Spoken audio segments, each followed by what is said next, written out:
Hello, everyone. I'm excited to have Serena Christianson with us today, and I'm going to turn it over to her to introduce herself. But I'm just so excited to get another fellow L&D, Learning and Development and Organizational Development professional with us today. So over to you, Serena. Please introduce yourself. All right. Well, hi, everyone. Like he said, I am Serena. If you detect any kind of accent while I'm talking, it's because I'm originally from North Dakota. My hometown is about an hour south of Canada. So I've always joked that I'm a watered down Canadian. I currently live in Arizona. So I went from extreme winter to extreme summer, I suppose you could say. But when talking about my career, I do currently work in L&D, but if we look back over time, I've had a broad range of places that I've worked in different industries as well. But the common theme throughout all of it has been education as well as being human centered. So I could keep going, but I'll leave that for later. Wonderful, Serena. Human-centered, yes. By Yes. the way, I'll say we often say minded people, and I think it's mine, but yeah, I've coined like-hearted, meaning, that we have connection based on things more than just the intellect, right? So Yeah. yeah, so let's dive in, Serena. Please share with us, how do you define respect in the workplace? I've been thinking about this a lot, and it's such a beautiful thing. I want to start off with that. It's the idea of seeing people as whole humans, not simply looking at what their job title is, what their role, their org that they sit in, but who they are as a person. Because when we start to create space for those voices to be heard, it can that's where the innovation comes from. That's where the creativity, that acceptance. So it's the idea of how can we recognize those diverse perspectives? How can we make sure that people can bring their whole self, but also on the flip side, what do those systems look like at the workplace? Is it inclusive? Are we being adaptable? Are we really focusing on the person? And so if it's something we commit to every single day and we're really intentional about it, that's what I think respect looks like. Mm.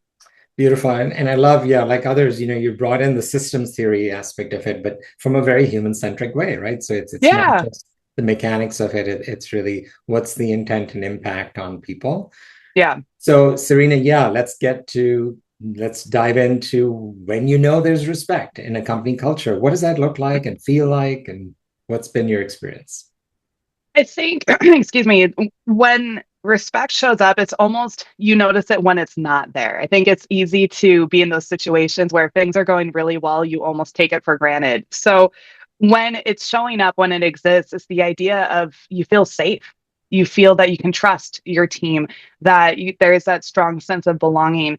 I also think it's important we respect what's come before us. I think it's really easy for us when we're looking at problems and a situation to look at it in a vacuum. And of course, context is 100% important, but also looking back at how did we get here? That's what respect also looks at too, is honoring that path and learning from it, acknowledging and going forward from that. But otherwise, I think respect it's including others, inviting others to the conversation. But as a fellow extrovert, I realize that it's easy for us to speak often and loudly, whereas others take more time to process information. And respect can be giving those people that space that allows them that time and then also being able to come back. So it's how do we engage in that dialogue that it's candid, it's open, it allows people to process, to really show who they are, and they're able to stretch themselves at the same time. Love it. And thank you for bringing in that awareness round. We do live in a pretty dominantly extrovert world and Yes. stereotypical traits of strong leaders. And it's really Yeah. unfortunate because, you know, um, I know some amazing introvert leaders, and I have to learn to be patient, to slow down and meet them where Mm-hmm. they are and give them a chance to get a word in. Yeah, no, that one shows up all over the place, right? So perhaps an example of when you've kind of had that hiccup when when it's not there and what you Mm. learned from that and the impact on the culture, on the system. Yeah, I actually think instantly I used to volunteer a lot with Rotary International. So it's not a workplace situation, but it's still a situation we're involving others. And it's an organization that focuses on service above self. And it's actually an example of being not seen, actually. So I remember going to an international convention, and I was a younger Rotarian at the event. I was in my early 20s, and I'm in this big conference hall, and they have their whole board of directors up there. And I noticed that they all look the same, and they all look like they're from the same age group.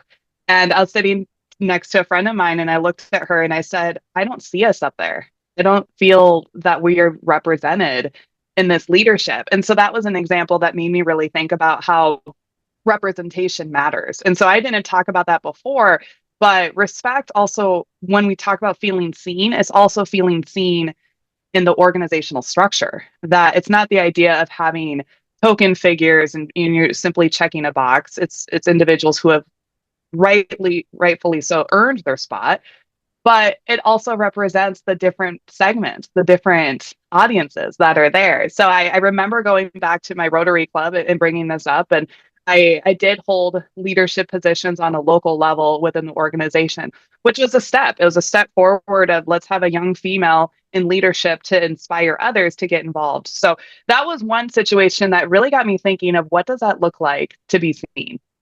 Oh, excellent example. Thanks, Serena. And I do a lot with nonprofits myself, and I think the parallel is amazing, especially though from the aspect of most nonprofits are completely volunteer. People are Yep. giving lots of their time and energy for, no monetary reward, and the impact of that, on what it does, right? And it's interesting because I love that visual of you looking on to that, gee, it struck you.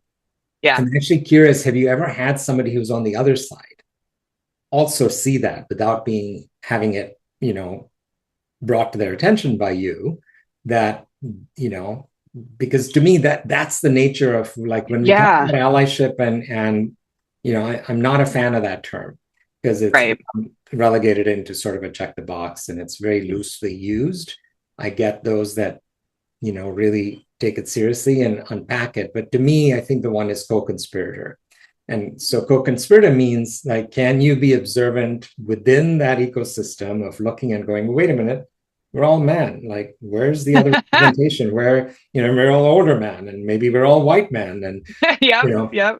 and I think why this topic has become so loaded and political is because we don't really take the time to come back to that human centric. So Hmm. it may be just perfectly okay the way it is. Right. Just that curiosity, right? That's, I think, one of the key tenets of us professionals in learning and Hmm. development is we learn and we practice and we bring to our people how to be more curious. So, Yeah, I'm so glad you brought that up because in terms of the example that actually did happen through Rotary, that it wasn't something that I went home and I was banging my chest saying, this is a problem. That didn't happen. It was more of as an observation I kept to myself. And then naturally at that same time, leadership, they were recruiting people to fill the spot. They came to me and they mentioned that they liked me because I was younger and that I was female and that I was different. And so we had a very candid conversation about, I don't want to do this just as a spot filler, that you're just trying to make yourselves feel better. So it ended up being a good situation, but I really appreciate you bringing up the notion of curiosity because when it comes to human behavior, and let me be clear, I'm not a psychologist. I've just learned a lot and I read a lot, but people gravitate towards what's similar to them. That like goes with like because that feels safe. It's almost a tribal way to behave. So it makes sense when in those situations you see a lot of similar people coming together. I don't fault others for that. But like what you said, the idea of being curious, that objectivity of stepping back and thinking about, wait a second, how did we get here? Well, why is this happening? How can we be better? And so when we talk about respect, I really think it comes down to asking questions and understanding that there isn't one right way to do something, one right way to show up, to express yourself, but it's the beauty of the multi-dimension way of doing it. And that's something that I think is sometimes lost because it does take more time. And we live in this world of a hustle culture. And if you're not climbing the ladder, if you're not reaching these certain goals, you're wasting time. But if you actually allow yourself to get bored, if you allow yourself to let your mind wander and ask those questions, you get to expand yourself and you realize, wow, there's a lot out there. And that is truly wonderful. Thank you. You know where I'm going, Serena, is the letters in respect in the framework each Yeah. stand for a step in the process in a conversation. The R is recognize that we're all different, right? The Yeah. E is empathy for the others to really go deeper. And then the third one is where I've kind of toggled. Right now, it's the S stands for stretch, which is go even deeper beyond, to really test your comfort zone. Because often we just stay at the surface and don't get courageous enough to go where we need to go to really seek to understand the other. But the other word for the S is spaciousness, which is Mm, are in such a fast-paced environment where everything's go, go, go, and where hmm we just really emulate and look up to type A personalities, that it's really important to slow down. Because hmm like the classic adage is you get the same results when you keep doing the same things, right? So, Right. so really have that pattern interrupt to shift over to saying, let's slow down. And so Yeah. the way it works when there are two people that have a disconnect is spaciousness, right? So now Mm, just block 30 minutes, but it could be a long meal, it could be a walk, it could be a couple of hours, to yeah. really unpack it. hmm So just to stay with that, and I don't usually go to the framework, but I feel like going there today. So that's the RES, which is each person gets to speak and be heard, Right. facilitated with questions of inquiry. Then we pause and check for any clarification questions. And now that we have almost always, right, you're going to end up with an understanding of the other's perspective much hmm deeper than you would have at the surface. Let's just take a simple scenario of a decision that was made by two C-suite leaders. So that's the situation, and they hmm both have different points of view on it, but they didn't take time to really understand perhaps the bullet points on the business reasons behind it, but not really the emotional and truly mm, deep understanding of what's driving this strong opinion, right? right. But we do that with the RES. Each gets heard and hopefully has aha moments of like, wow, I never thought of that. Again, back to curiosity. And then Yep. the PECT is the P is prioritized, right? Now we're stepping into, we're not going to boil the ocean. We're not going to solve world hunger, but we're going to pick one thing that we both agree to align on. Because when we do that and then go through the rest of the PECT, which is really empower the other and commit to doing this together, the last letter is T, which is transform, because when two leaders then take that on to their direct reports and their teams and say, hey, we've talked and we're aligned on hmm this one goal. Can now I want you, direct reports, to take that forward and Yeah. really embed that into that. Yeah, we're really committed to making this happen. Yes. Because it de-escalates. Otherwise, what happens is you're, reporting to one suite leader, I'm reporting to the other one, and we end up in meetings and we're staying pretty guarded with our agenda because we're representing our boss, right?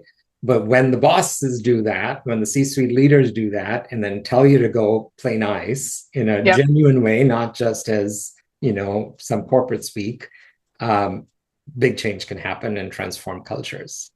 Yeah. Yeah, I love the acronym itself, especially the notion of spaciousness. And I have a little story about this. So last night I was reflecting. I teach tap dance part-time. It's been a major part of my career. And I was looking at videos from class last week, and in my advanced class, we had this exercise we were working on that focused on articulation, on being really precise with what we were doing. And in the class, I decided to slow it down. That we had a really fun song we were working with, but we weren't hitting the notes, we weren't being accurate with it. So we slowed it down. And I was making a reel that I posted on my Instagram. I have to do a shameless plug. It's Serena Tap Life is my handle. But with this video, I talked about the importance of going slow. That it's actually ideal, and it says a lot about you as a learner when you take that time to investigate and to understand that space and that time. Because I remember as a musician, my teachers would say it's easy to go fast. It's easy to just blaze through music and kind of cross your fingers, hope that you're going to hit something. But the real mark of a true musician, a true learner, is that person who takes the time to go slow, to breathe, to be intentional, And then that gives them those skills to go fast. So when we're talking about respect and curiosity and connecting with people, it really is that idea of taking up space, but taking our time. How can we do that in our fast-paced world? And it's really being intentional about it, which can be hard. But I think what I have found, and correct me if I'm wrong, people love that. When you go in with no agenda and you say, "Hey, I want to go human to human. I want to understand you," and find that common ground. And it's a really amazing thing when that happens. 100% with you, Serena. And in this age of all the fast pace of AI and change that it's going to bring, I do believe that that's what is going to be our differentiator as human beings, is we have that Yeah. discernment, that machines can learn, but they're learning from us. So yeah, Yes. yeah. Yeah. Well, it's the idea, like what you're saying, of that critical thinking, taking that time to pause and reflect and say, wait a second, what am I missing here? What other perspectives haven't been included in this? Because like you said, AI it's learning from us and it's taking perspectives that we feed into it, which of course has an inherent bias. So I love how this is all coming full circle, but it's the idea of asking the questions, taking your time, not rushing through it. And I feel like that's such a good recipe for respect and success, saying, hey, I wanted to make sure I did this well and that I included others' perspectives, their points of view, and look at what we did. It's not perfect, but it's pretty comprehensive. And I think that that could really make the world a better place if we acted like that. Absolutely. Simple and yet very powerful, and not often practiced because it's so Yeah. simple. So Yes. let's get to your top tips, my friend. You've given Woo. us many already, but yeah, if you could summarize them, what would be your top three tips, or 1 to 3 tips that Oh, people can goodness. take Well, away? this is going to be no surprise, but I'm a huge fan of the TV show Ted Lasso, and Oh, there's a common phrase from there of "be curious, not judgmental." I think if there's one thing to take away from this talk is go in with an open mind and be curious, ask the questions. It is okay to not know, and giving yourself permission to be that amateur, it is so freeing. So going into it with that open mind, but the second thing I'd have to say is giving yourself that space to wonder, to get bored, to be curious and research and ask for help and realize if you don't know something, that's okay. We don't know what we don't know. So taking the time to explore and see what's out there, I think is a really great thing. And the third thing I think throughout all of this, which we didn't even really touch on, is taking care of yourself. That is so important that in this busy, chaotic world, that we do focus on our whole self, our mental health, our physical health, emotional health. And I'm a huge fan of reading and learning, and that's a good way to take care of yourself. But you mentioned it earlier, going for a walk is so great, and moving your body and figuring out ways what is going well for you. I think being curious, taking up space, taking up time, and focusing on yourself are really good ingredients that will lead to respect for yourself as well as others. fantastic, Serena. Thank you. What amazing wisdom our listeners are going to receive by taking in what you've had to share. I love the blend of how a hobby or passion like tap dance for you ties directly into your profession, and how Yes, it absolutely. strengthens you as a leader, as a professional, to bring what you bring. So it's Well, been thank an you. honor. Thank you so much for being a guest today. Thank you so much.